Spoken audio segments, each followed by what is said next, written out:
From Washington, the Inside Scoop. All the news the government does not want you to hear. Now, here's your host on the Inside Scoop, Mark Levine. Good evening, America. Welcome to the Inside Scoop, where we do strive to bring you all the news the government does not want you to know.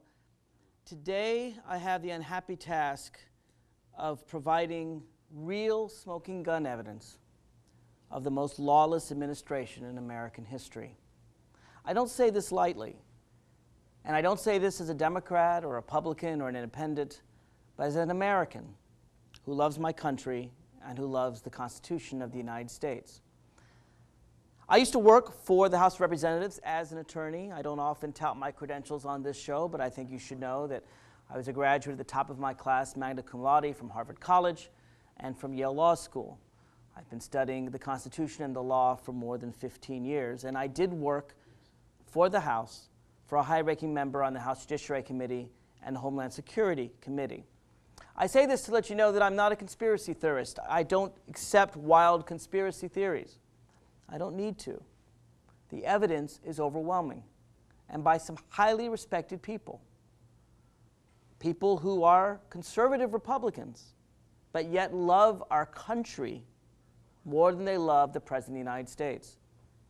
The testimony this week of James Comey, the former Attorney General of the United States, he was the acting Attorney General when John Ashcroft was sick in bed in the hospital with emergency gallbladder surgery, is stunning for what it tells us.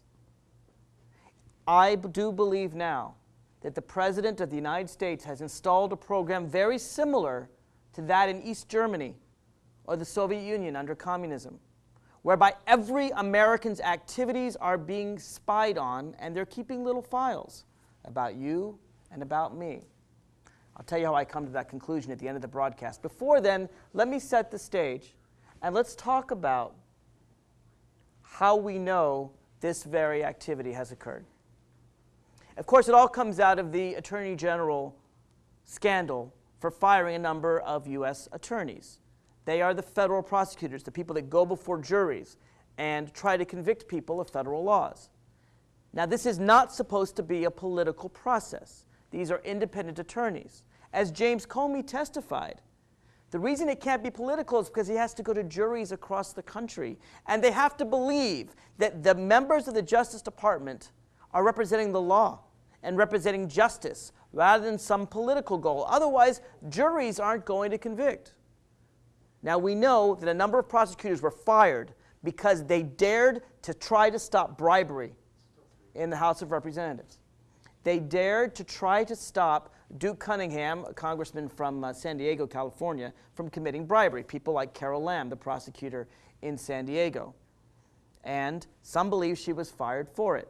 But as James Comey testifies, this should not be a political decision. Let me play for you his testimony, if I can, before the House Judiciary Committee, before we get to the real topic of today, which is, of course, the amazing scandal at Attorney General Ashcroft's bedside that reminds me more of Don Corleone than it does of anything that should happen in the United States of America. Let me play for you, first of all, though, just some testimony from James Comey about why it is important that prosecutors uphold the law rather than politics.